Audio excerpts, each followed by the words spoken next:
ကဲဟုတ်ပြီ plants are living things အဲ့တော့သူတို့သိခဲ့တယ် plants are living things ဆိုတာကိုတော့သိခဲ့တယ်ဟုတ်ပြီအဲ့ဒီ plants လေးတွေကဘယ်လိုအလုပ်လုပ်လဲဘယ်လိုတွေ movement လုပ်လဲဆိုတဲ့ဟာကိုမေးကြရမယ်ပေါ့နော်အဲ့တော့ပထမဆုံး question အနေနဲ့ဒီမှာ textbook ထဲမှာပေးထားတဲ့စာလေးတွေမသွားခင်မှာပေါ့နော်အဲ့တော့ what can the plants do အဲ့တော့အပင်လေးတွေဘာလုပ်နိုင်လဲပင်လေးတွေဘာလုပ်နိုင်လဲပင်လေးတွေ move ရွေ့ရှားနိုင်သလား feed အစာစားနိုင်လား grow ပင်တွေကြီးထွားနိုင်လား breathe အသက်ရှူနိုင်လားအဲ့တော့သူတို့ကပထမဆုံးအနေနဲ့ move ပင်တွေရွေ့ရှားတာကိုသူတို့မမြင် no လို့ပြောမယ်ဟုတ်ပြီနော် feed no လို့ပြောမယ် feed အစာစားလားဆိုလဲ no လို့ပြောတယ် grow ကြီးထွားလာဆိုတော့လေသူတို့အပင်လေးတွေ grow up ဖြစ်တာကိုတော့ကြီးလာတယ်ဆိုတာတော့သူတို့အနေငယ်သိတယ်အဲ့အတွက်ကြောင့် grow ကိုတော့သူတို့ yes လို့ဖြေနိုင်မယ် breathe ပင်လေးတွေအသက်ရှူလားဆိုသူတို့အသက်ရှူတဲ့ပုံစံကိုမမြင်ဘူးတဲ့အတွက်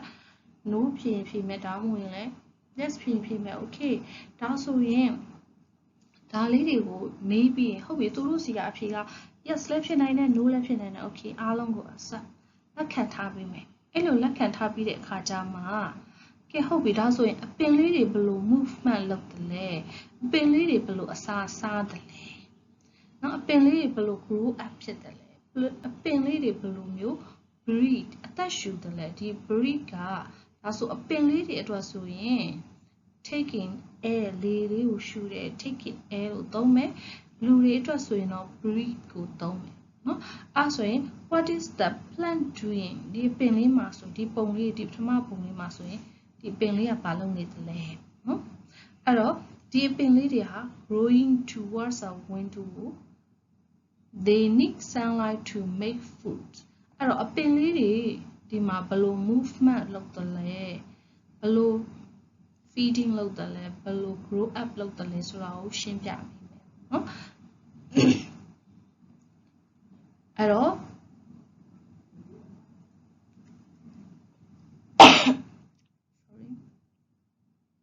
ဒါဆိုရင်ဒီအပင်လေးတွေဟာ they need sunlight to make food သူတို့ရဲ့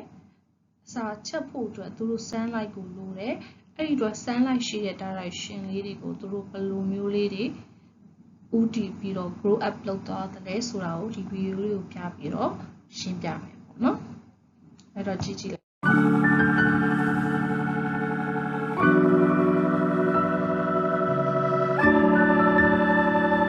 ဒါဆိုဒီဘက်မှာ light ကဒီဘက်ကလာတယ်နော်အဲ့တော့အပင်လေး grow up ဖြစ်နေတယ်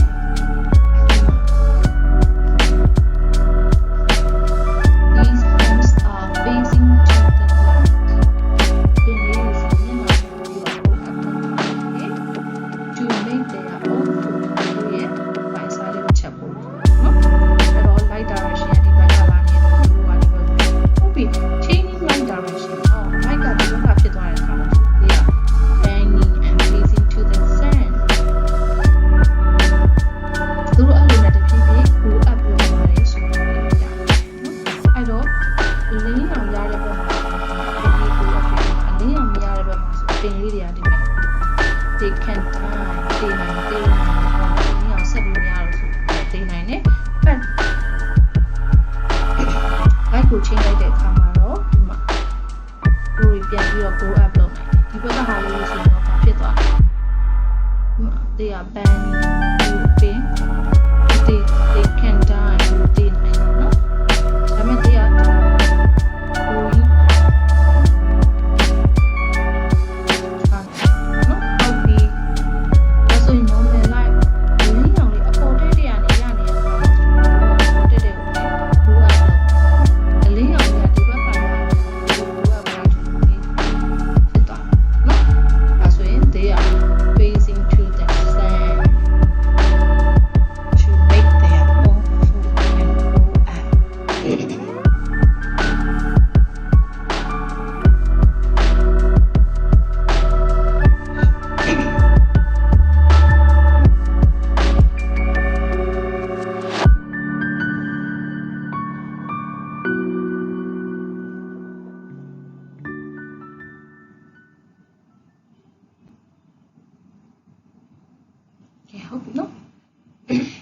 ဒါဆိုရင် the plants need sunlight to make their own food ဆိုတာကိုသိသွားမယ်ကဲဟုတ်ပြီ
ကဲဟုတ်ပြီဒါဆိုရင်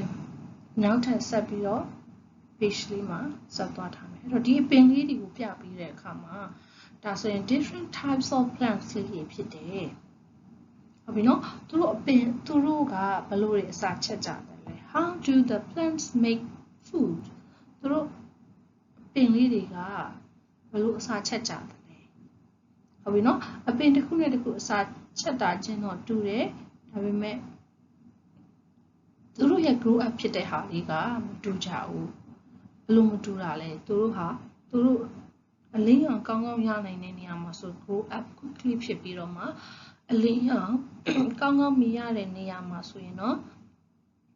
grow up slowly ဖြည်းဖြည်းချင်းတော့ grow up ဖြစ်တယ်เนาะဒီလိုမျိုးလေးတွေကြွားတယ်အဲ့ဒါလေးကိုပြောပြပြီးမယ်ပြီးရင်သူတို့က they take in air သူတို့ air တွေကိုဘယ်လို take in လုပ်လဲအဲ့တော့ဒီ leaf လေးတွေမှာဆိုရင် tiny hole ဒီနော် tiny hole ဆိုတဲ့အပေါက်သေးလေးတွေပါတယ်အဲ့ဒီအပေါက်ကလေးတွေကနေ they take in air သူတို့ကလေလေးကိုဆိုပြီးအဲ့ဒါ what types of air they take in သူတို့ဘယ်လိုလေမျိုးကို take in လုပ်တာလဲအဲ့ဒါကတော့ carbon dioxide နော် carbon dioxide ဆိုတဲ့ air ကိုသူတို့ take in လုပ်ပြီးတဲ့အခါမှာ take off oxygen for us လူသားတွေ animal တွေအထွက်ကိုမှသူတို့က oxygen တွေသူတို့ကထုတ်ပေးတယ်သူတို့က carbon dioxide တွေကိုသူတို့ကစုပ်ယူသွားတယ် take in လုပ်တယ်ဆိုတဲ့အကြောင်းအရာလေးဆက်ပြီးတော့ရှင်းပြပြီးပြောပြမယ်အဲ့တော့လူတွေကိုသုံးတယ်ဆိုရင်တော့ breathe နဲ့သုံးပြီးတဲ့အခါမှာဒီ plants တွေအတွက်ဆိုရင် take in air ကိုသုံးမယ်အသက်ရှူတာကို take in air လို့သုံးပေးပါမယ်အဲ့ဒါလေးကိုလည်းဒီမှာဟိုဘက်ပြသိအောင်ပြောပြခဲ့ပါမယ်ဒါဆိုရင် plants are animals ဆိုတဲ့ topic လေးကိုသင်ထားပြီးသွားပြီပေါ့နော်ဒါဆိုရင်ပထမဆုံး animals are living things ဆိုတဲ့ topic plants are living things ဆိုတဲ့ topic မှာအဲ့တော့ animals are living things ဆိုတဲ့ topic မှာတော့က keywords 9 လုံးရှိသွားပြီအခု plants are living thing နဲ့မှာသူတို့ကို sunlight air tiny holes ဒီသုံးလုံးလေးထပ်ပေးမယ်ဒါဆိုရင်keyword 10 လုံးဖြစ်သွားပြီပေါ့နော်အဲ့10လုံးကိုဒီတစ်ပတ်လုံးချက်ခိုင်းမယ်နောက်တစ်ပတ်ထဲမှာ next week Friday လောက်မှာ test လုပ်ပေးမယ်နော်တခြားအတစ်ကတော့တင်တာပဲအဲ့လို test လုပ်တဲ့အချိန်ဆိုရင် keyword 10 လုံးဆို10လုံးသတ်မှတ်ပြီးအဲ့ဒီမှာဆက်ပြီးတော့ဖြည့်ခိုင်းကြည့်ပေးမယ်ပေါ့နော်ဒီဟာကသူတို့ကို practice လုပ်ပေးတာပါပဲအဲ့ဒါနဲ့ဆက်ပြီးတော့ဒါဆိုရင် animals are living things နဲ့ plants are living things ဆိုတဲ့ဟာလေးပြီးသွားပြီဆိုရင်ကိုကဒီ question လေးတွေမေးပြီးတော့သူတို့ကိုဖြည့်ခိုင်းကြည့်လို့ရတယ်ဒါကတော့ exercise လေးလုပ်မယ်ပေါ့နော်အဲ့တော့ what are living things ဆိုတာဘာတွေလဲ so animals humans and plants ဒါပြီးဖြည့်လိုက်မယ်အဲ့တော့ what can living thing do living thing ညာဘာလုပ်နိုင်လဲ movement လုပ်နိုင်တယ် feeding လုပ်နိုင်တယ် grow up လုပ်နိုင်တယ် breathe လုပ်နိုင်တယ်ဟုတ်ပြီ taking air လုပ်နိုင်တယ်အဲ့ဒါမျိုးအများကြီးပြောမယ်ပေါ့ကဲပြီးရင်သူတို့ကhow many cents ဒီ cents တွေအကြောင်းလည်းသူတို့ပြန်ပြီးတော့ record ပြန်မေးလို့ရတယ်အဲ့တော့ how many cents 5 cents what are they ဘာတွေလဲထပ်မေးလို့ရတယ်ဟုတ်ပြီ how do human breathe air လူတွေကဘယ်လိုအသက်ရှူတာလဲသူတို့နှာခေါင်းနဲ့အသက်ရှူမယ် for the plants အပင်တွေဘယ်လိုအသက်ရှူလဲအပင်တွေဘယ်လို taking air လုပ်လဲtiny hole လေးတွေကနေလုပ်မယ်ကဲဟုတ်ပြီဒါဆိုသူတည်သွားပြီအဲဆိုရင် how do the plants make their own food သူရဲ့အစာကိုသူတို့ဘယ်လိုလုပ်တယ်လဲနော် by using sunlight to make their own food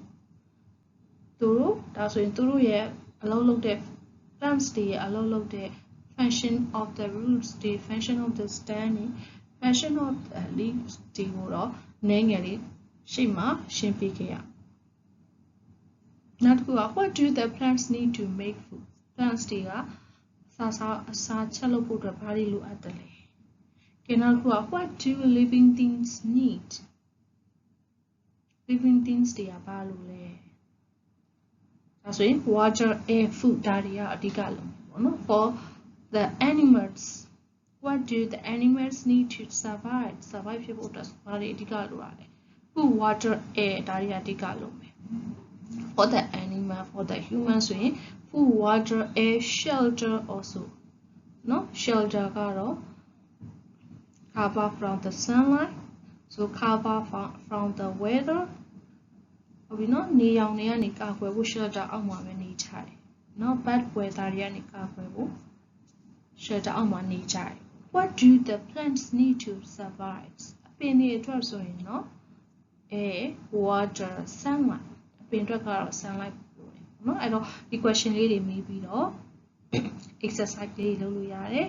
ပြီးရင် quiz လေးတွေလည်း application လေးတွေသုံးပြီးတော့မှလုပ်လို့ရတယ် website လေးလုပ်ပြီးသုံးပြီးတော့မှလုပ်လို့ရပါတယ်ဒါဆိုရင်တော့ living things topic ထဲက animals and plants are living things ဆိုတဲ့ topic လေးကိုတော့ထားသွားမယ်လို့ထင်ပါတယ်